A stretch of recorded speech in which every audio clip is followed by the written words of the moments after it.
የእንግሊዝ ፕሪምየር ሊግ የ25-26 የውድድር ዓመት የዓመቱ ምርጥ ተጫዋችን ይፋ አድርጓል። በዚህ መሰረት የማንቸስተር ዩናይትድ አማካይ ብሩኖ ፈርናንዴዝ የ25-26 የእንግሊዝ ፕሪምየር ሊግ የዓመቱ ምርጥ ተጫዋች ተብሎ ተመርጧል። ብሩኖ ፈርናንዴዝ በዚህ የውድድር ዓመት ድንቅ ብቃቱን በማሳየት ማንቸስተር ዩናይትድን ወደ አውሮፓ ቻምፒየንስ ሊግ መልሷቸዋል። እንግዲህ የራሱ ከፍተኛ የሆነ አስተዋጽኦ ማድረጉም ይታወሳል።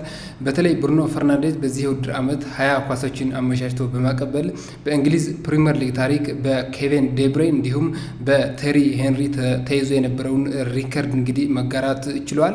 በሚቀጥለው አንድ ጨዋታም አንድ ኳስ አመቻችቶ የሚያቀብል ከሆነ እንግዲህ ሪከርዱን በ21 አሲስት የግሉ ማድረግ ይችላል። 8 ግቦችንም ማስቆጠር ችሏል። በአጠቃላይ በ34 ጨዋታዎች 28 በግብ ተሳትፎ ማድረግ ችሏል ብሩኖ ፈርናንዴዝ።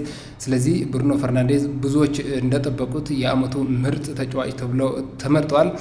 ብሩኖ ፈርናንዴዝ እንግዲህ የአርሰናሎቹ ዴክላን ራይስ፣ ጋብሪኤል ማጋለሽ እና ዴቪድ ራያ እንዲሁም የማንቸስተር ሲቲዎቹ ኤርሊንግ ብራውት ሃላንድ እና አንቷን ሴሜኒዮ፣ የብሬንትፈርዱ ኤጎር ቲያጎ እና የኖቲንግሃም ፎረስቱ ሞርጋን ጊብስ ዋይትን በመብለጥ ነው እንግዲህ የዓመቱ ምርጥ ተጫዋች ሽልማትን ማሸነፍ የቻለው።